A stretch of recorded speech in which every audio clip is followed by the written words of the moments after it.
I stand at the luxurious ball, watching the werewolves around me who are eagerly seeking their fated mates. Filled with mockery, they are immersed in the sweet fantasy of finding their partners. But what about me? I'm a rogue, banned from such events. Yeah, I cowled and resist my curiosity and sneaked in. I observe the high and mighty royal crimson pack, especially the man who makes my heart race, my mate. But as soon as we lock eyes and confirm our identities, I have to run for my life the moment him discovered. It's just ironic that I'd find my significant other here, and someone I can't afford to tangle with. Chapter 1. A sardonic chuckle escapes my lips as I curl them into a devious smirk. My eyes scan the opulent surroundings, taking in the grandiose mansion looming before me. Its gates stand open, inviting the throngs of eager werewolves to the much anticipated mating ball. How quaint that they've begun without me. I adjust my hood, ensuring it conceals my features before slipping through the towering doors. The cacophony of scents assaults my senses as I make my way towards the ballroom. The vast chamber teems with live couples twirling across the polished floor, groups engaged in animated chatter, and the air thick with laughter and anticipation. I can't help but cringe. The mingled aromas of countless werewolves create a miasma. My nose wrinkles in disgust. How in the name of all that's unholy are mates supposed to find each other in this olfactory nightmare? Every year, the council, because heaven forbid we forget the television, orchestrates this gathering. All werewolves aged 16 and above are encouraged to attend. Its purported purpose: to unite unmated wolves, with a particular emphasis on pairing off alphas. As night follows day, newly matched couples will inevitably progress through the tired dance of talking, falling in love, kissing, and marking each other. Werewolves of every rank, alphas, betas, even Maloli Ongeza receive their invitations. If I were to describe the mating ball accurately, I'd call it what it is: mandatory. But that hardly matters when the vast majority of wolves eagerly anticipate the event, hearts aflutter with the hope of encountering their fated other half. All except the Royal Crimson Pack. Their reputation precedes them, powerful, commanding, and wielding influence that extends beyond the reach of the council itself. Yet they don't flaunt their superiority through wanton destruction or the arbitrary annihilation of lesser packs. No, their retribution is far more calculated. Cross them, and they'll ensure your demise is slow. Excruciating, a cautionary tale whispered in hushed tones. Or so the stories go. Those foolish enough to challenge the Royal Crimson Pack inevitably discover the futility of escape. As the saying goes, you can run, but there's no place to hide. But why should any of that concern me? As if I'd ever allow myself to become entangled in their affairs. What mattered to me right now were the rumors. During the 3 years I've participated in this event, I've collected enough information to know that the young leaders of the Royal Crimson Pack were breathtaking in a sense. Both men and women babbled on how ravishing they looked and how charismatic they were. It made my curiosity rise. And as if the moon goddess heard us, so unfortunate peasants, word of new company spread. Apparently, the Crimson Pack will be attending this year's mating ball. Fucking finally. I needed something to feed my boredom. I sauntered around the room while trying to avoid any form of contact. No offense, but the people here are dull, uneventful. In other words, not fun. Interaction is a waste of time. Craving some dessert, I walked to the food area, grabbing a plate and for many slices of cake. I almost drooled merely at the sight of it. It looked so good. I haven't eaten something expensive in a while, and I was gonna make the best out of it. Raising the fork to my mouth, I take notice of the gossips that charge the room. Did you see them? I've never felt so, I don't know how to define it. But my heart feels like it's gonna blow up. One beams, her cheeks extremely flushed. I take a bite of the cake. It was delicious. Another tunes in. How could anyone be so perfect? How lucky could Alpha, the OS mate, be? She must have done something notable in their past life. I raise a brow. Intrigued. I feel like I fell down from heaven. Some guy sighs, his expression lost. Another chimes in. Imagine what a great fuck th. I couldn't help the snort that escaped the ladylike facade I was digging for. After finishing my plate, I cut my mouth clean with a tissue just like the elegant lady I truly am. I fix my composure, readjust the hood of my black, colored cape, and caress the dress that I recently stole from some girl. I'm glad the fabric was comfy. However, I just wish that it was red to look rather intimidating. In the contrary, the white dress made me look like some saint. I strolled to the direction the people were leaving from. My interest piqued. There was a visible crowd around 5 young men and women. I was more thrilled than ever. Vigor runs through my vein, and it made me feel enthusiastic. It was the Royal Crimson Pack. Most of the people stole glances, trying so hard to not make it obvious as if their attendance didn't make them engrossed in the slightest. It was a disaster. It was visible that they were an audience judging the performers like they were a piece of art. And I admit that I was part of that audience. They were a very fine art. With one look, I felt the power all 5 of them exuded. My brain buzzed with curiosity, and I couldn't help but feel even more and more fascinated. One of them, a guy with olive skin, curly hair, and beautiful honey brown eyes, sported a bored face. Truthfully, I didn't blame him at all. The party could be more lively.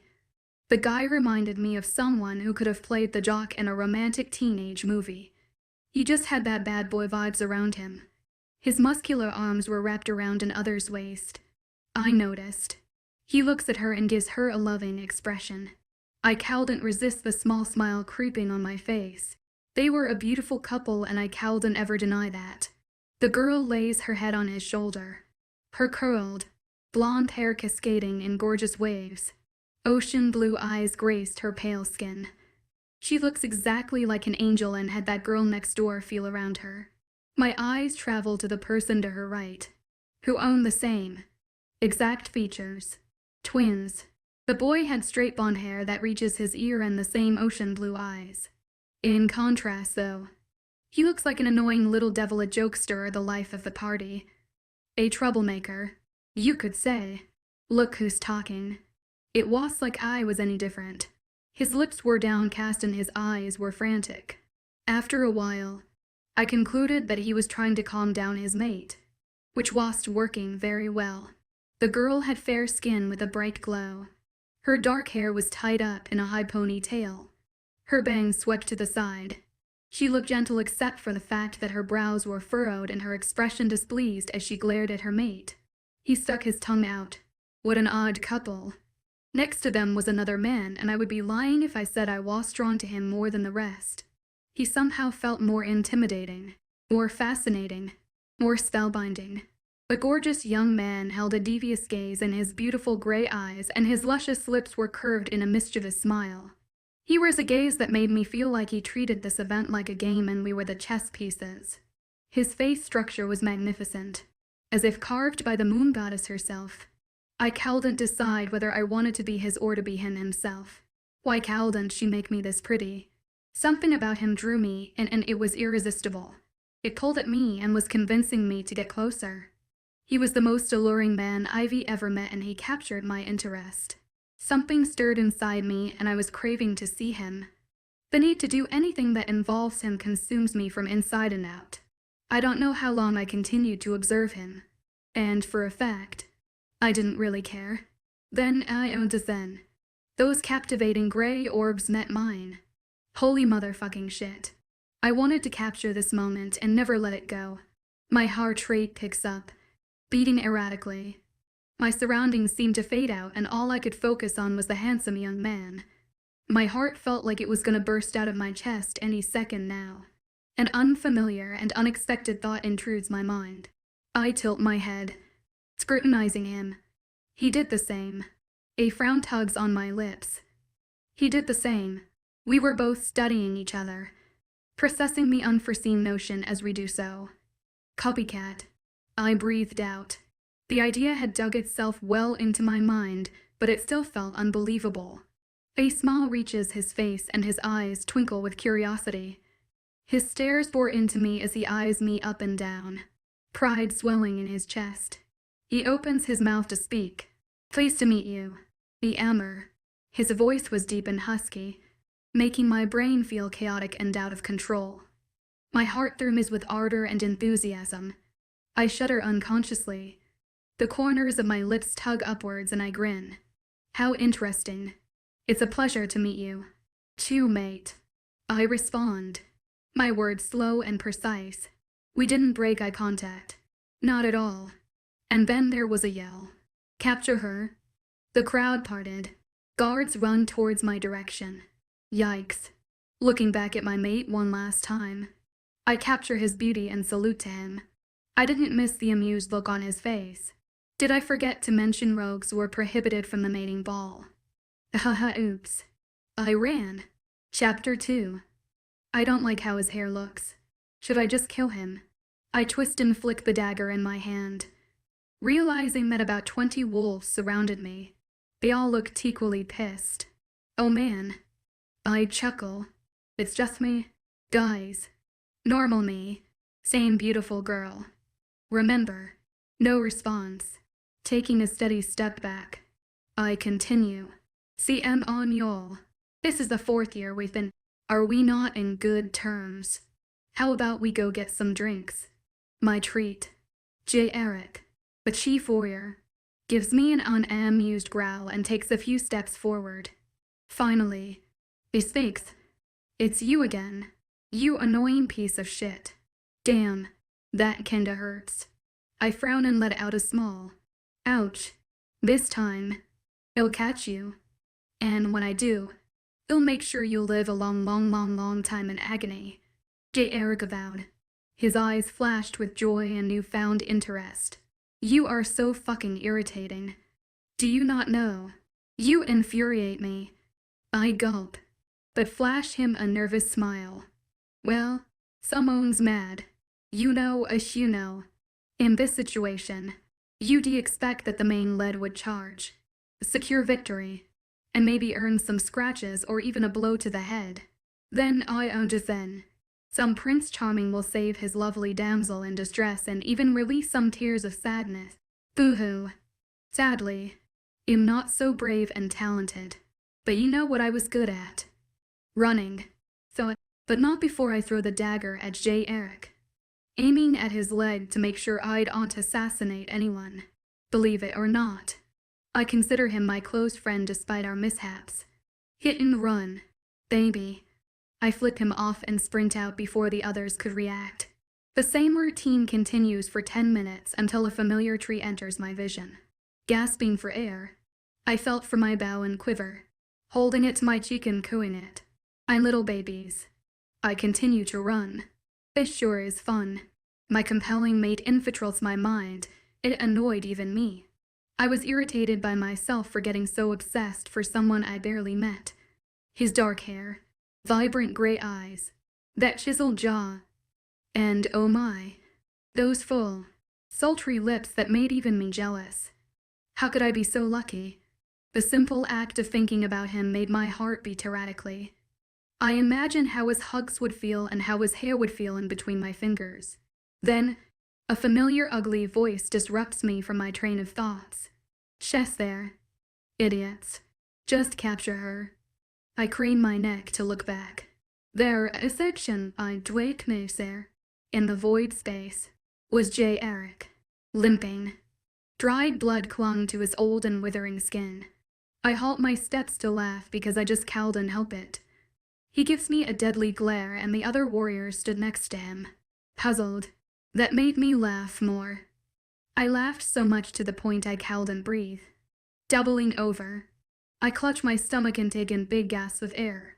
Noticing the lack of response and amused growls, I clear my throat and regain my composure. J. Eric snarls. Are you finished, you filthy rogue? His posse of warriors and J. Eric himself take big steps towards me, enclosing the space that previously separated us. I feign a pained expression. Can't you be a little kinder, J. Eric? I say, placing a hand on my heart. I thought you were smart. He replies and keeps on dragging.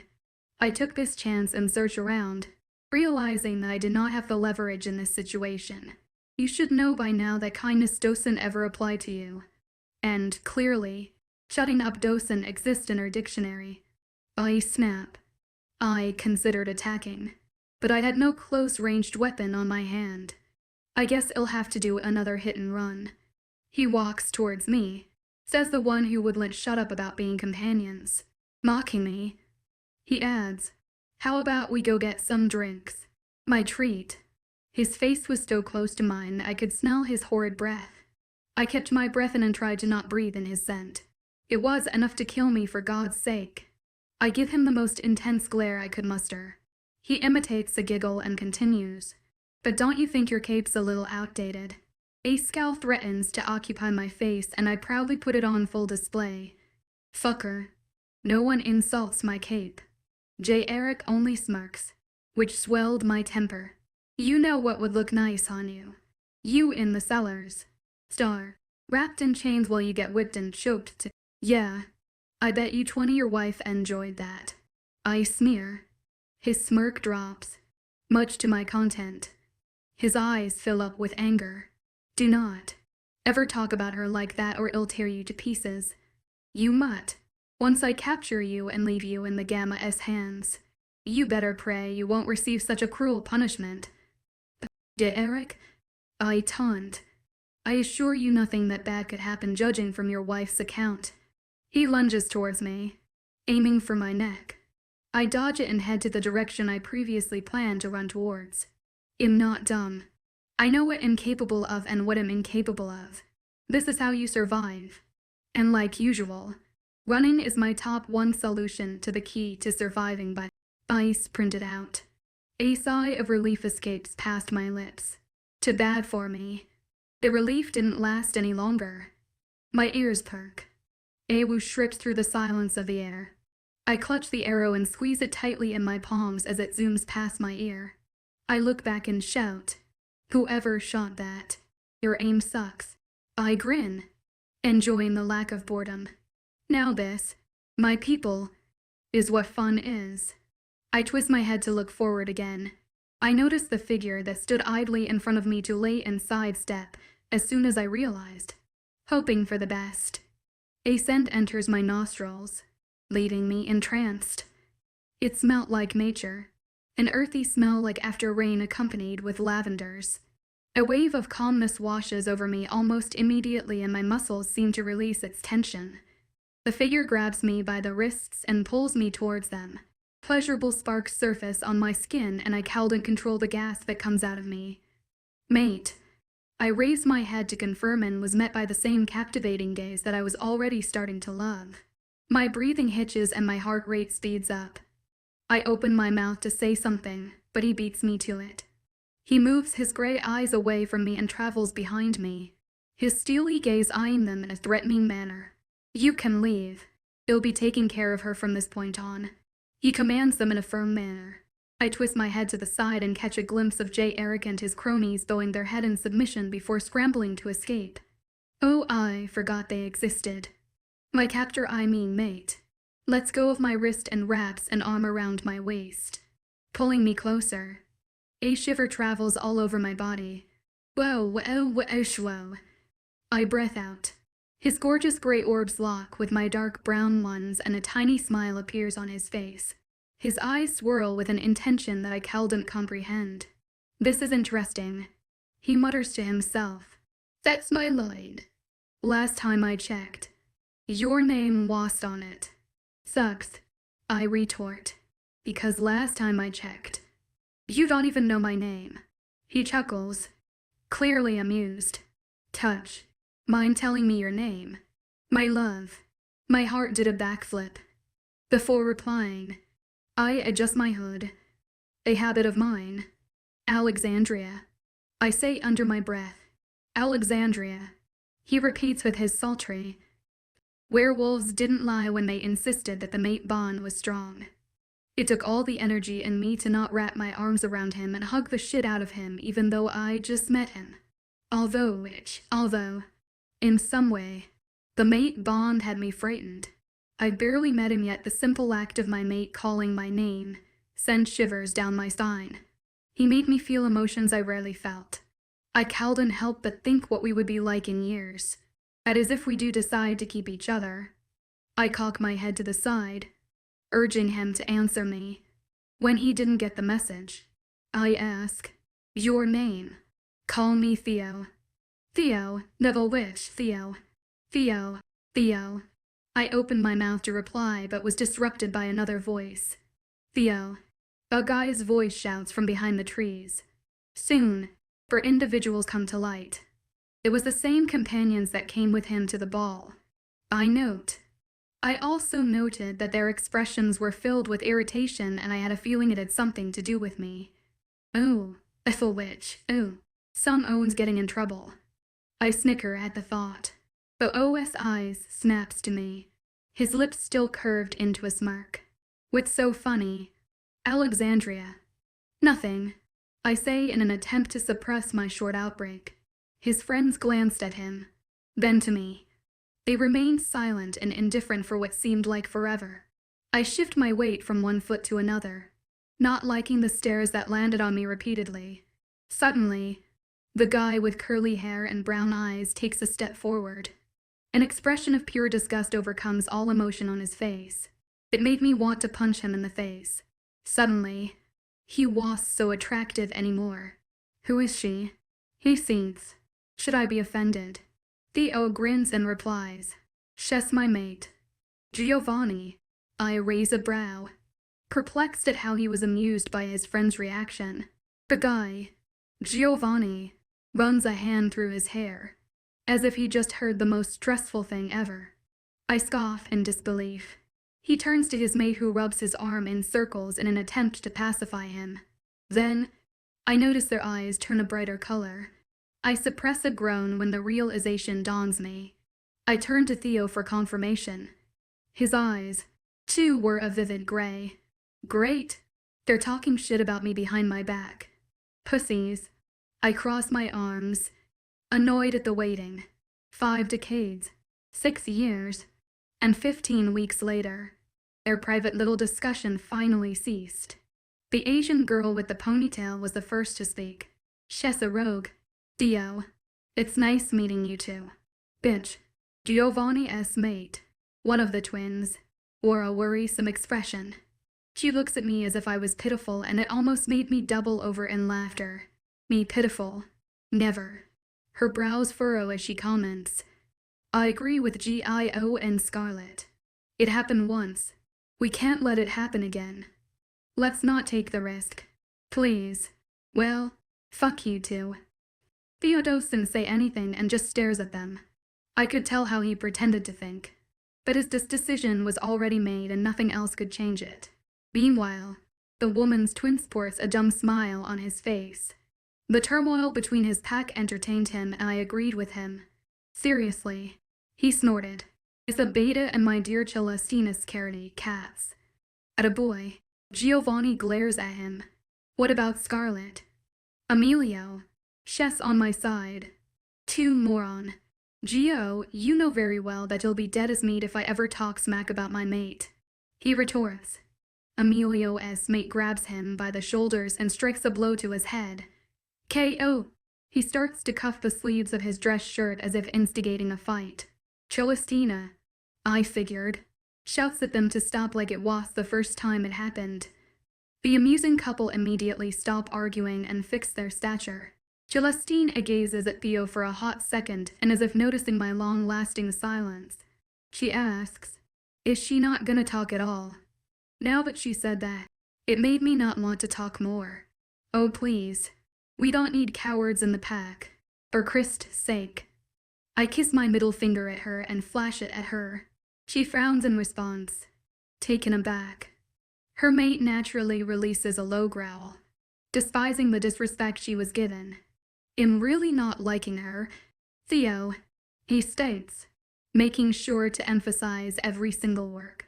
"Thanks, Captain Obvious." I flip him off with my other hand and couldn't help but smirk under my hood. I glance at Theo. His arms were crossed as he stares back at his friends with a smug expression. Che peccato.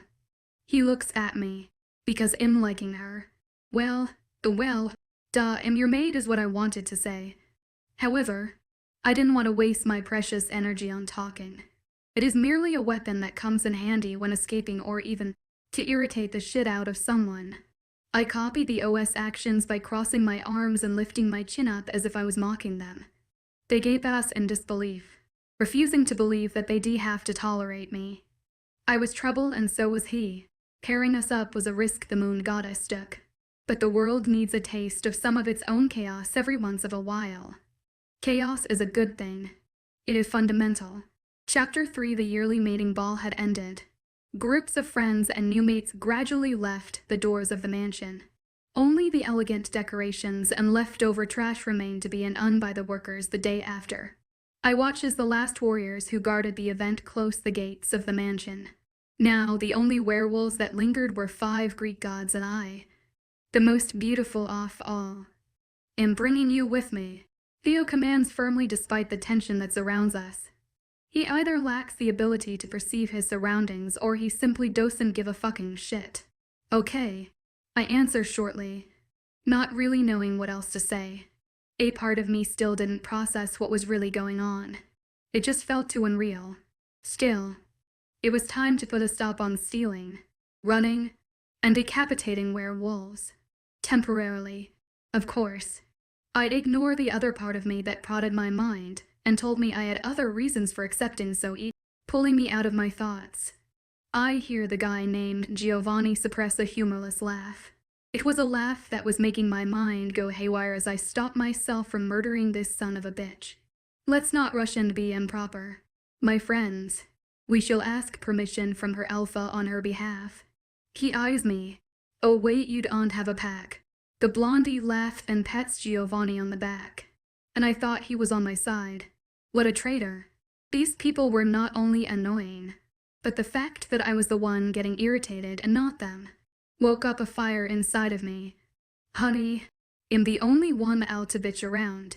They tell you to shut up or it'll cut off your dick, but I speak." My eyes travel and down his body mockingly just like he did. "You don't have one." The blondie lets out an ugly chortle and in return, his sister sends him a harsh glare. As if on cue, a strong wind passes by, causing my hood to fall off. Scarlet, the blondie's mate, takes a step or two forward. "I suggest you stop talking," she says with slight disgust. "You're crossing the line. Sorry to inform you, but I don't do boundaries." I wink. She sends me a sneer and paces towards me, but instantly stops when her mate grabs by the waist and pulls her towards him. Her body immediately relaxes under his hold. Well, will you look at that? Turmoil is a beautiful thing. I could smell the tension in the air. It was picking at us, forcing not only me, but also them, to fight. Clearly, my presence seems to undermine their authority and they were thirsting for dominance. They obviously weren't very fond of me, and they would gladly resort to violence, like expected. Curly hair guy charges towards me. The space between us gave me enough time to react. I grin as I quickly position myself and lift the bow to the air, ready to shoot before he could close the large distance between us. I haven't launched an arrow for a while. My hands had been clean of blood for far too long. Got a new arrow too, sparkly and tipped in silver. Giovanni would be a great trial testing. I wonder how cute HED looked like with blood dripping from his eye. What a masterpiece. This idea delighted me and I was pretty sure I had an ugly, creepy smile on my face. I grasped the bowstring, draw it, and release, aiming for his eye. Maybe HED look even hotter with this new trend. He realizes this too late and tries to crouch. I grin even wider, considering the mission done, before it reaches him. However, I find my mate in the center of my eyesight. Arrow in between his palms. He lets out a shaky breath before snapping in half, dropping it to the ground. His eyes were furrowed and for the first time, he showed a sign of irritation. How lovely. Fuck you. I see. That was brand new. Theo, do you know how hard it was to steal that? Since it's so easy for you, you can just effortlessly steal another one. He tells me in a matter-of-fact tone. Fine. I huff. Now set aside the bow. He commands. I glare at him. Unmoving, noticing my still state. He warns. Alexandria. I keep my eyes trained on him and notice his eyes turns frightening break gray. Oh hell no. I drop my bow and quiver to the ground faster than a speeding bullet. Then, I pull my hood over my head, going back to my lone state. Theo turns to his friends. I hope all of you know that I am your alpha. And even if I was not alpha, remember, he pauses, asserting dominance. He sends his comrades a cold glare. That I am the lichen. Don't make me punish you. Such disrespect is unacceptable. I hope you all start learning how to respect each other. God, you guys are acting more like a rogue than she even is. They nod and bow their heads in submission. Yes, Alpha. He lifts Giovanni's chin with his finger, who remains silent.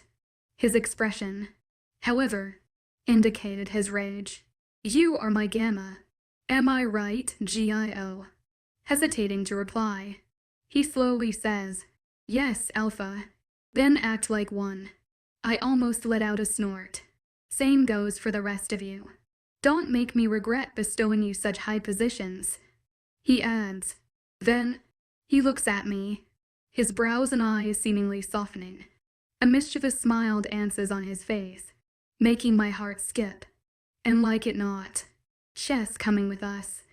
Giovanni growls, earning an unwell, comforting glare from Theo. Theo surprises me. Something about him distinguished him from the other wolves. He felt different. It was because he was my mate, nor the fact that he was an alpha, or even the fact he is the lichen, which is a title given to the most powerful and recognized living wolf. It was the cunning mask that he held in his visage. It was the same mischievous smile and that same twinkle in his eyes he held as if he found something interesting. He felt different because in some ways, he reminded me of me, full of secrets and tricks hidden behind one deceitful smile. Yet he was unfathomable. I have always been an observant person, and I was always able to unravel secrets they hid so preciously in a snap of my finger. To my demise, Theo was so much more complex, way more calculating. This vexed me. The fact that I was getting myself into something I might regret scared me. Usually, I had something to expect, allowing me to brace whatever was coming in the near future. He was like a puzzle like Alden solve. I wondered what kind of evil tricks he had already planned in his mind. I stare into his eyes, searching for answers. He sends me a smirk. Shall we depart? He asks. His eyes bore deeply into mine. Before we try to uncover something we shouldn't have. I look down and pull on my hood.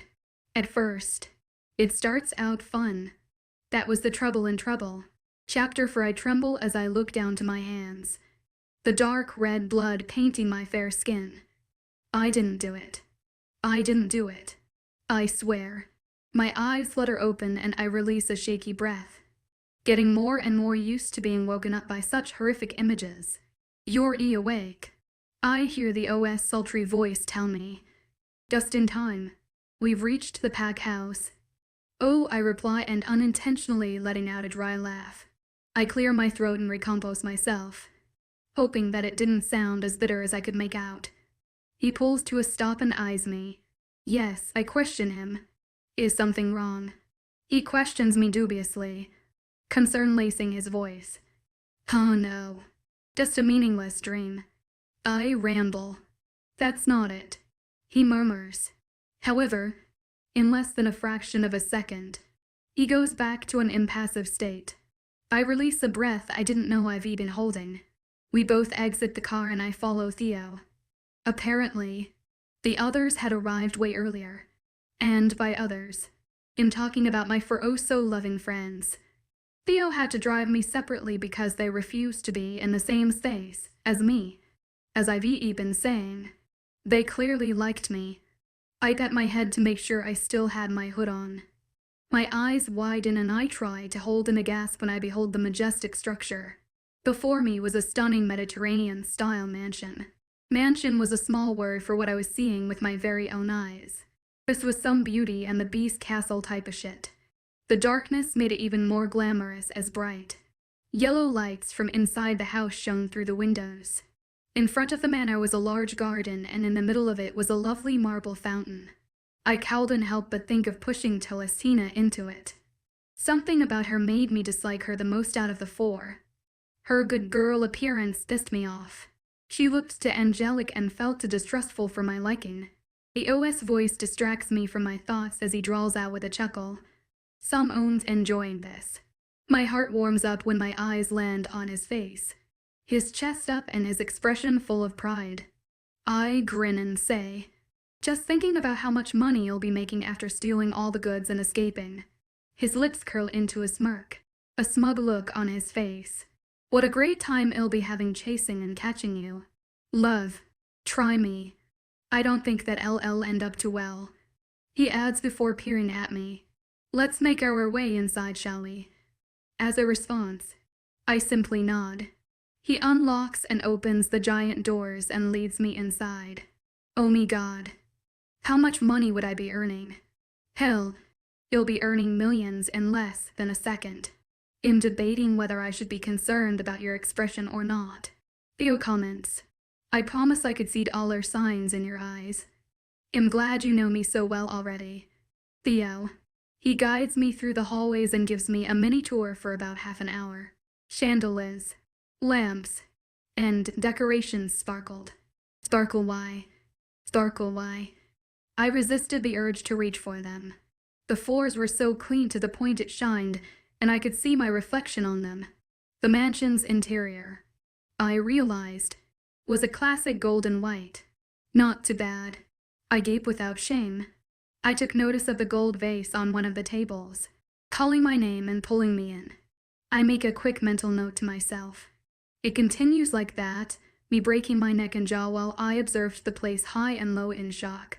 Then, too abruptly, Theo halts to a stop. I react to slowly and crash into his back. A wave of pleasure runs through me as tingles arise on my skin simultaneously. My bad, I murmur.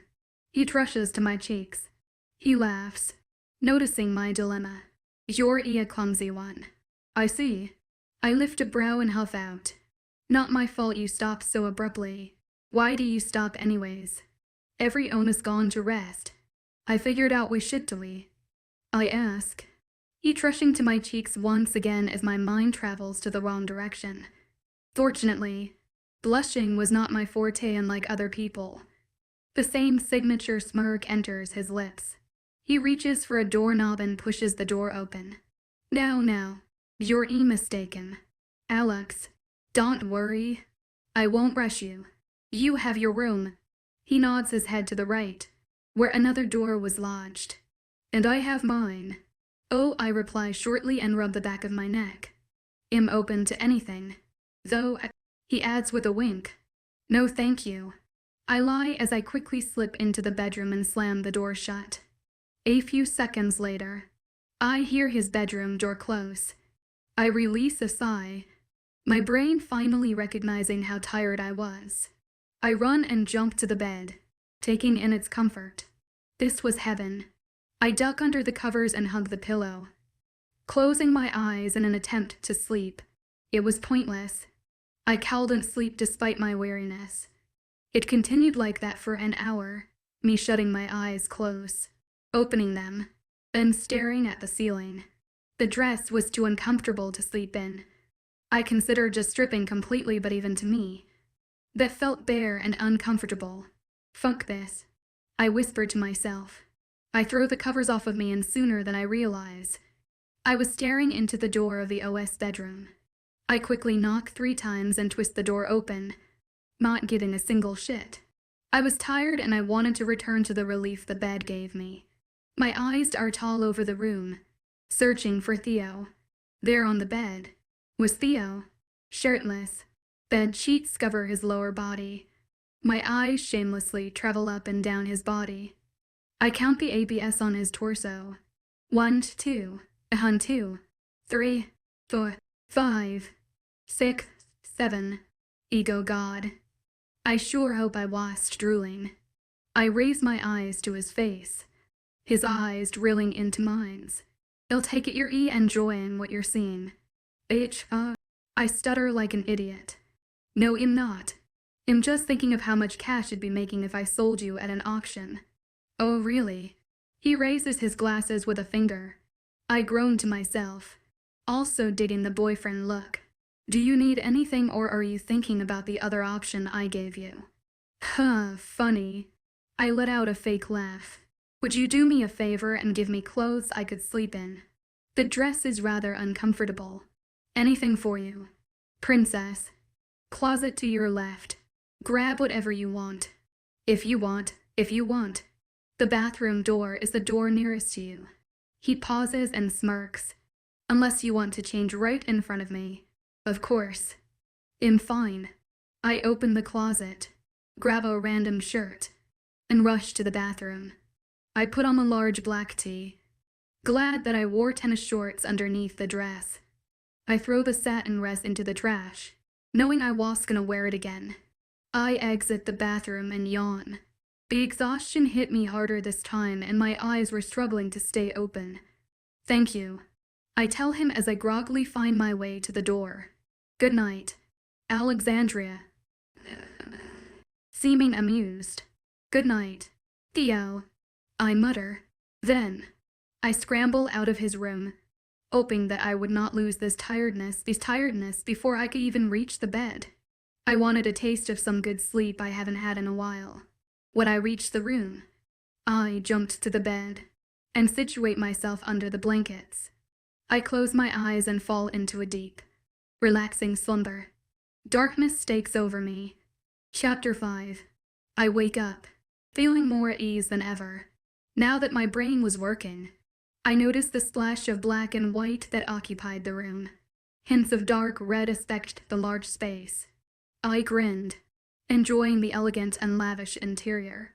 I unwrap myself from the blankets I have cocooned myself in and jump off the bed, reminding myself to steal one for myself if I had the time to do so. I give myself a quick stretch to shake off the grogginess. A lopsided smile tugs on my lips and energy thrums within me. Today was one of my good mornings. No matter how much I hated the process of waking up in the morning, I loved mornings.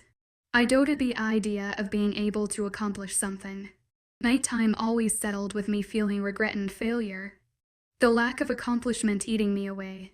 Mornings gave me the chance to fulfill something.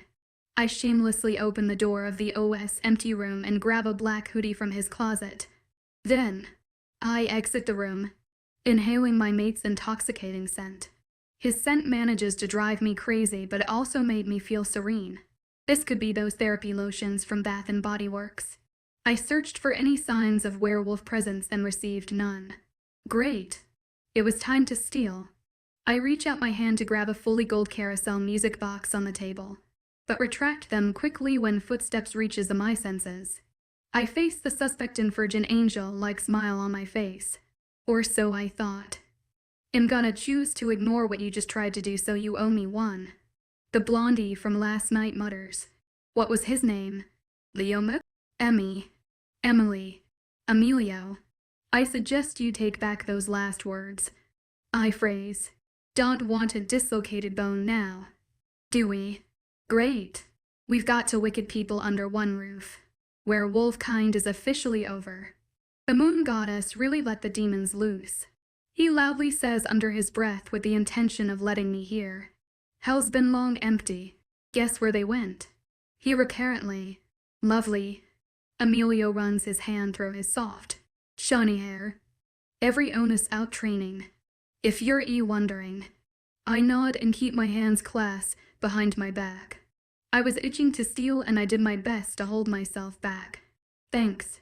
Follow me and try to not steal anything, he says as he eyes me with his blue orbs. I, Captain.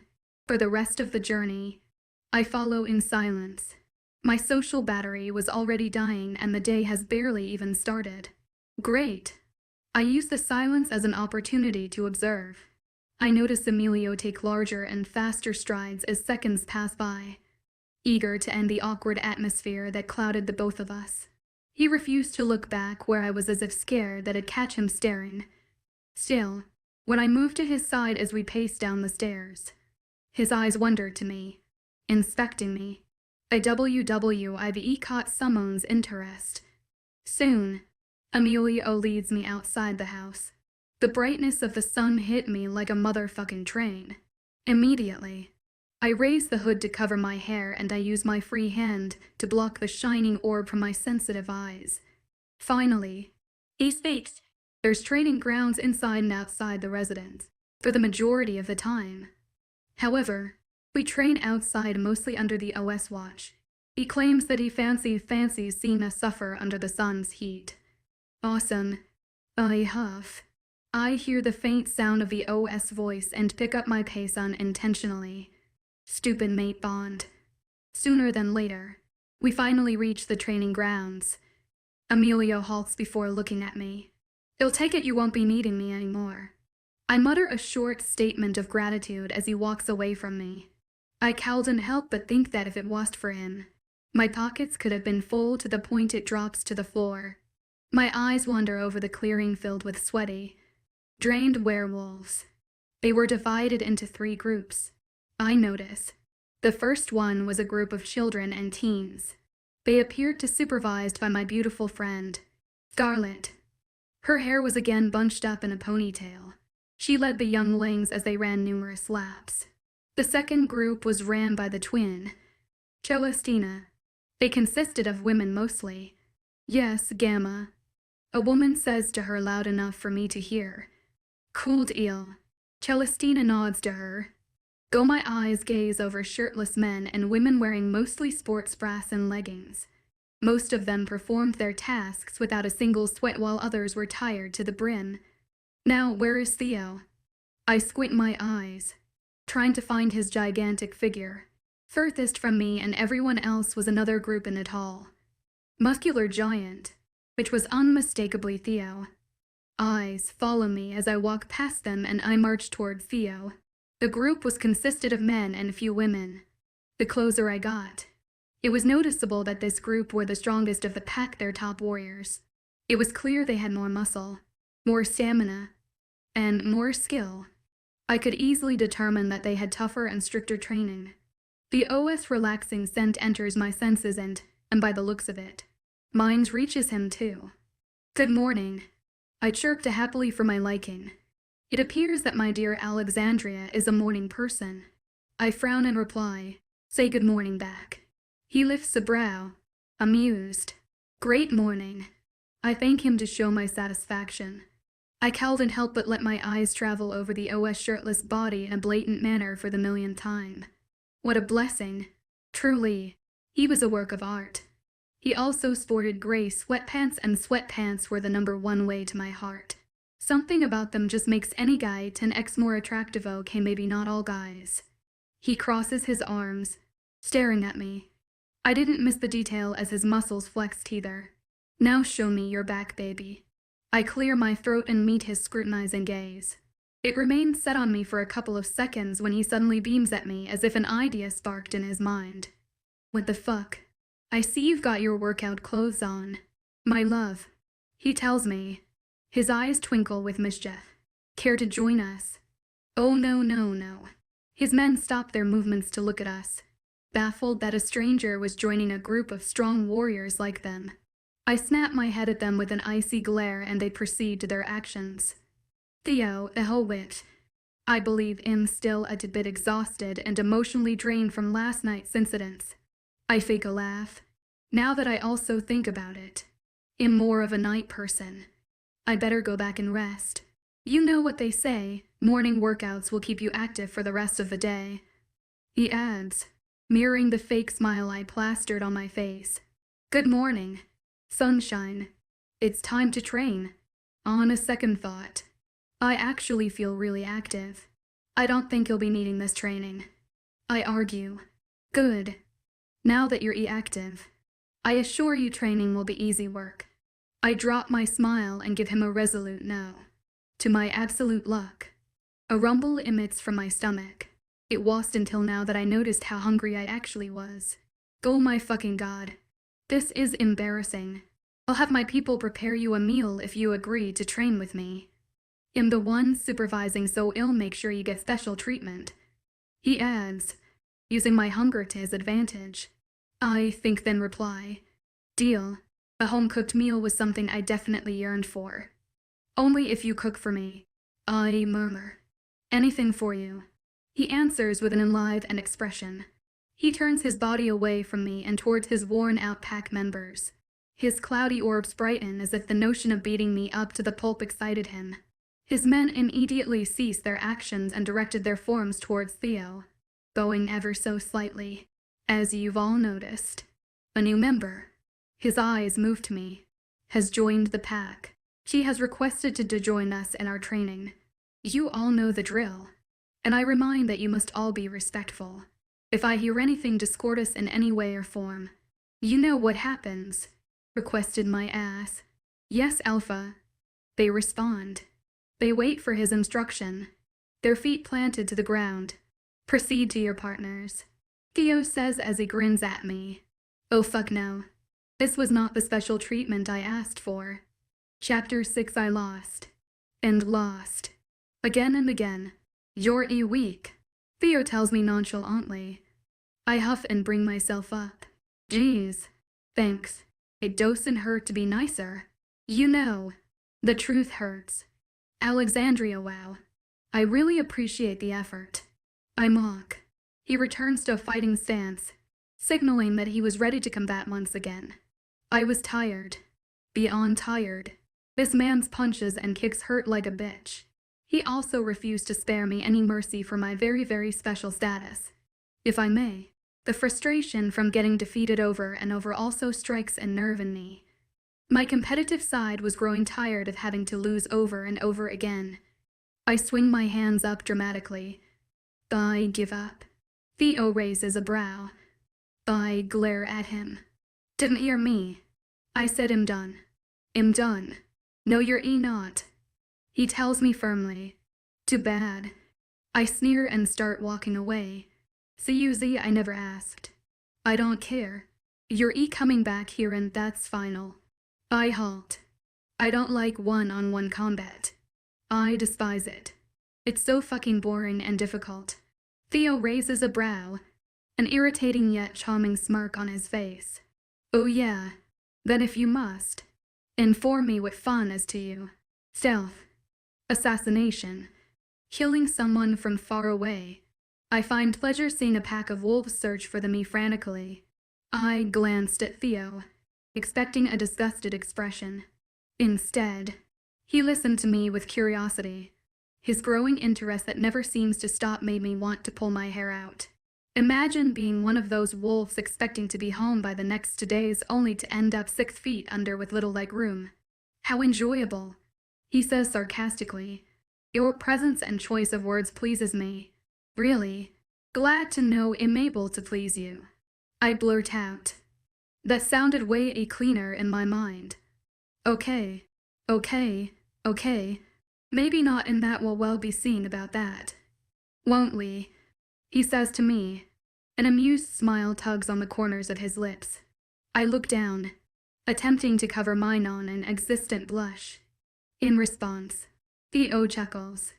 I catch a glimpse of Theo walking towards me, and before I know it, his warm hands trace my face delicately. He lifts my chin up with a finger. Gray orbs lock with my dark brown ones. I shudder unintentionally, the sparks erupting in my skin. For less than a second, I thought I saw a pained and wanting gaze. His eyes flinches ever so slightly that it was barely noticed. My lips firm into a frown immediately. Before I could say anything, he speaks. Let's go and eat now, shall we? He asks me with an unsettling smile. Follow me. I'll make you dinner. His cooking was horrible. I almost puked at the first bite, and the amused expression didn't help a single bit. That, I muster up the deadliest glare I could, was disgusting. I was the one who asked for a home-cooked meal. Was I? You could have told me, I say frantically. He rolls his eyes. You never asked. I cross my arms and groan dramatically, receiving a scowl from Theo. Let's play 20 questions. He then adds happily, as if he just thought of the most wonderful idea. His scowl was long gone and the mischievous twinkle in his eyes returned. Childish. Whatever, he mumbles before continuing, disregarding my lack of interest age. Why can't we drink wine or something? Why just making sure we're legal? He says with a wink. Not gonna lie. That was kinda hot. Too bad. I do it better. I look down, focusing on the table as if it was $1,000. It probably was. 21, I say under my breath. Great. I'm 23. You're old. I joke as I scrunch up my nose. Why? Does my dear mate prefer younger guys?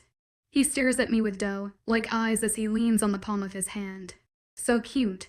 My breathing hitches. I try to ignore how ravishing he looked in this angle.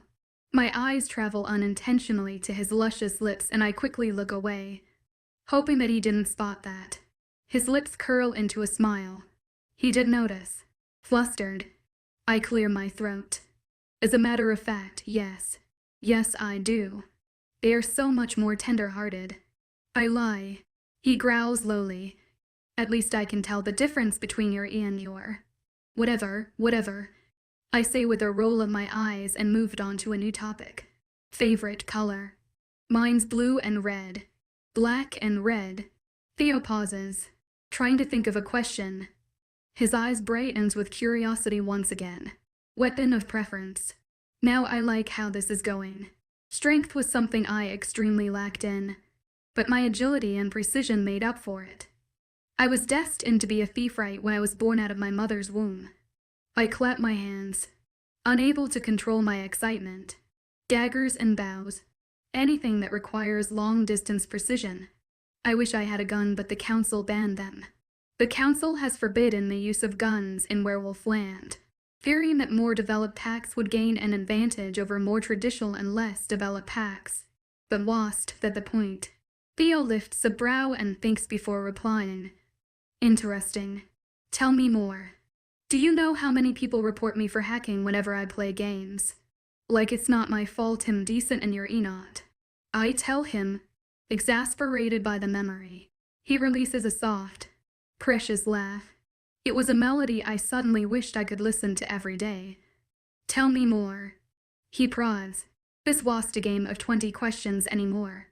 This was 73 questions with Alexandria Catalina. People would cyberbully me. I received so much negativity for being too good-o, and they accuse me of having auto-aim on when they can obviously tell how much faster I get kills. I say, feigning a frown. His melodic laugh fills the room once again. You seem to have a talent in riling up people whenever you go. He adds, as you can see, you haven't told me your weapon of preference. Theo, I say, curious. He thinks, drumming his fingers on the table. He waits a long second before he looks at me with yet another smirk on his face. I don't know. I don't really need them. He informs me arrogantly and I roll my eyes. Fighting in wolf form. However, thrills me more than anything. Tell me about it. I like power. Am greedy. Alexandria. And our wolf forms are much more stronger and uncontrollable than our human forms. He stops in his words. I like the thrill and the energy that runs through us when we shift. Don't you appreciate it too? I gulp almost visibly before responding. About THA. All of a sudden, the OS attention drives away from me. The presence of his smile was now absent. His brows were furrowed and his lips were slightly parted. His eyes snap to mine once again. We have company. He mouths, as if on cue. Loud, boisterous voices fill the room. Fuck. I must really hate people. I frown, disappointed that my time with Theo had already ended. He gets up from the chair and moves towards me. Before I knew it, I could feel his breath on my neck. A shiver travels up my spine and I hold myself back from showing it. It's lunchtime. He whispers to my ear before sauntering to the table rested on top of a higher level. This man will be the death of me. Shortly, a mass of werewolves fill the vast space and take their seats. The last to take their places was the OS friends. I didn't miss the awful glare they presented me with when they entered the room. I cross my arms and scowl back at them to show my loathing, as if mocking me. Scarlett keeps eye contact with me with her chin high up in the air as she walks to the table where Theo was seated, the table meant for those with high positions. She was ridiculing me, emphasizing the empty seat beside Theo, where I was supposed to be, the Luna's seat.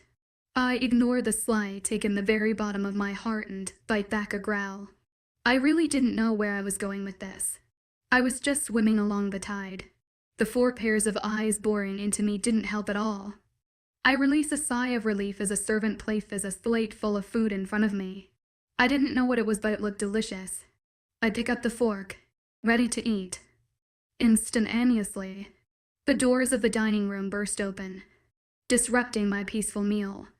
A man with shoulder-length wavy hair, tan skin, and sharp glare enters the room. Why is everyone in this pack so goddamn gorgeous? Next to him was a girl with a short bob and pretty almond eyes. Her almond eyes were a fierce dark brown, her lips were full. Welcome. Theta Felix and Lady Talia. A wolf greets. The pair stroll towards the table. I eye them as they move past me. Lady Talia radiated power, but less than the rest of them. Celestina is email gamma, meaning Giovanni is the OS gamma. That leaves Emilio and Scarlett with the Delta position. The only position still unnamed was warrior. Lady Talia was most likely the head warrior. Interesting. I say under my breath before taking a bite of the lava cake. I don't follow the dessert is the last meal rule. Fuck that. My body. My rules. Out of instinct. I pull on my hood to ensure it was still there. I always felt bare without one. Thankfully, no one else noticed me, and I was excited to eat the rest of my meal in silence. I remained quiet while the room erupted in small chatters. Glad that I didn't have to use my voice. I savor the delicious food in front of me. The OS cooking had left me traumatized. It felt relaxing for a while, a feeling I really couldn't afford to have. I've been running and escaping my whole life, meaning that relaxation was a luxury. I enjoy the seclusion for a short time. Keyword, short time. That was until rude unfamiliar voice disrupts my newfound peace. I raise my head searching for the voice. In a flash, everyone turns their heads towards me, finally acknowledging a new presence. Is this bitch talking to me? My eyes scan over the now peaked up werewolves and travel to Theo and his friends, who all sported vexatious expressions. Yes, I'm talking to you. A woman's voice firmly states. I look up to the speaker, only to land on T-alias grim countenance. I narrow my eyes at her. Excuse me, I really do seem to irritate people wherever I go.